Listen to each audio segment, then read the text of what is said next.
Olá, eu sou a professora Simone Diniz, daqui da Faculdade de Saúde Pública da USP, e eu vou falar nesse vídeo sobre o encurtamento da gravidez no Brasil, no mundo, e aqui no estado de São Paulo, as causas desse encurtamento e as consequências negativas para mães e bebês aqui no município e as pesquisas que nós temos desenvolvido tentando estimar esses dias perdidos de gravidez, no caso do município de São Paulo. E o que aconteceu, o que os pesquisadores, os formuladores de política perceberam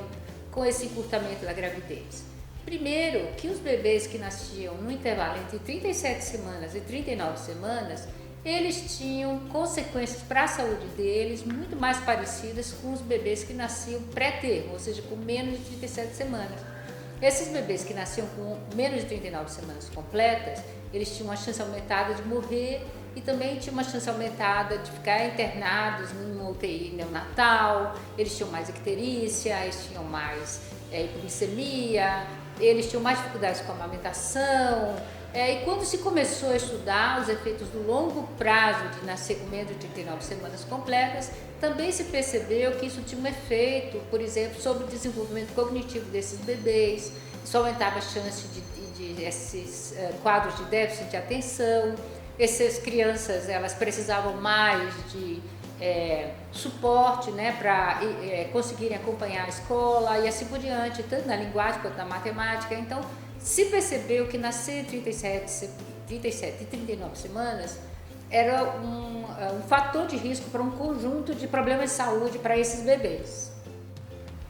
Então, nós percebemos que esses bebês que nasciam mais cedo, antes de 39 semanas completas, eles, sobretudo aqueles que nasciam de um parto programado pelo profissional sem que a mãe tivesse entrado em trabalho de parto, esses bebês tinham mais dificuldade de fazer o que se chama a transição fetal neonatal. Por que isso acontece? Isso acontece porque entrar em trabalho de parto é uma sinalização dessa maturidade, dessa prontidão do bebê para fazer essa transição dramática da vida fetal para a vida neonatal. Isso quer dizer que o processo de entrar em trabalho de parto e passar pelo trabalho de parto para o bebê significa uma mudança epigenética, o que quer dizer alguns genes do período perinatal,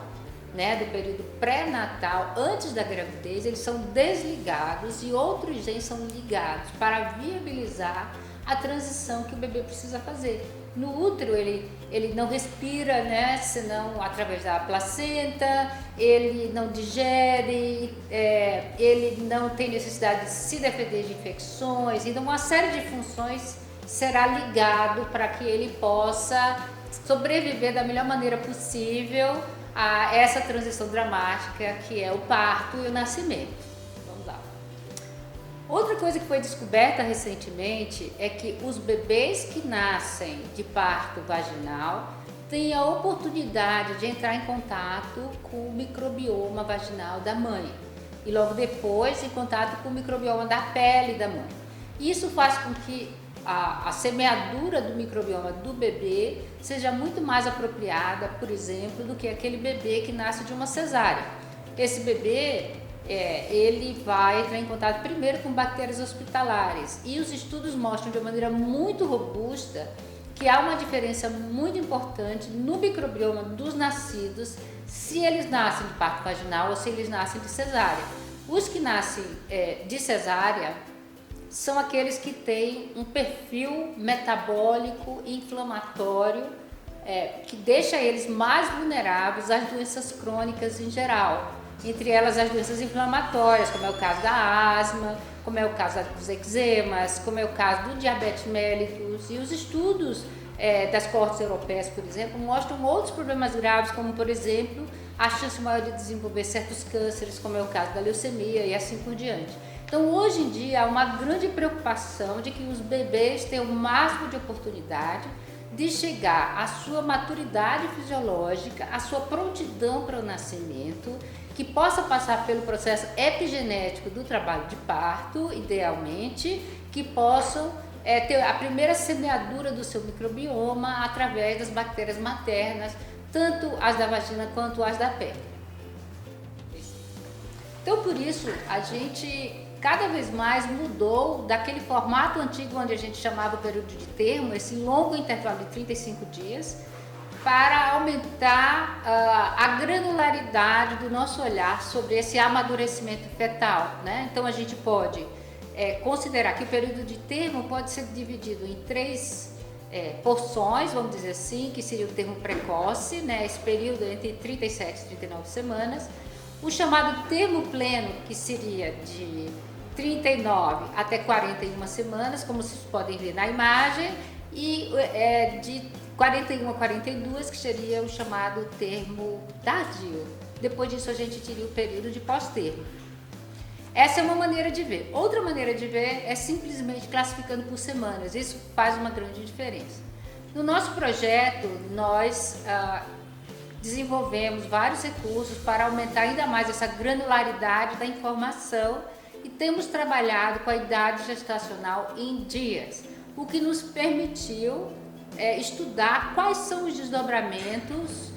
da idade gestacional, medida em dias, por exemplo, com relação à mortalidade desses bebês, mas também com a chance de internação, com a chance de reinternação. Nós podemos, classificando em dias também, descrever as curvas de distribuição da idade gestacional e como essas curvas são diferentes dependendo de fatores. Por exemplo,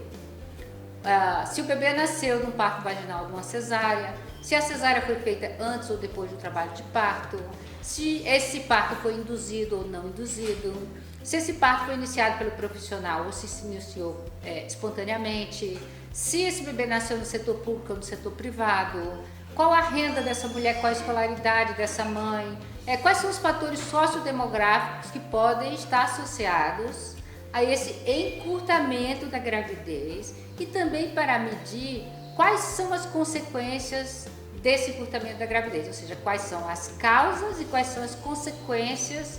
dos dias perdidos potenciais na gravidez. Então, potencialmente, do ponto de vista estatístico, em outros países, e aqui mesmo no Brasil, como nós vamos mostrar, a idade gestacional deveria descrever uma curva normal em torno de 40 semanas. Por que em torno de 40 semanas? Muitos estudos populacionais apontam, na verdade, para, se você for pensar em termos de dias, 283 dias. Então, outro produto, né, desse projeto, além desses vídeos, onde a gente quer popularizar, né, cada um desses temas, é a criação de um aplicativo onde a gente ajuda a mapear para o gestor local a proporção de bebês nascidos precocemente,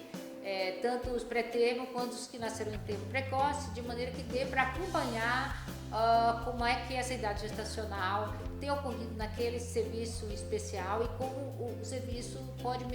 monitorar as melhorias acontecidas com relação ao conjunto dos temas da assistência ao parto. Que é uma coisa muito... Vocês precisam ver o aplicativo, é tão bacana. Super bacana. Já está? Já está em teste, a gente tem inclusive uma senha para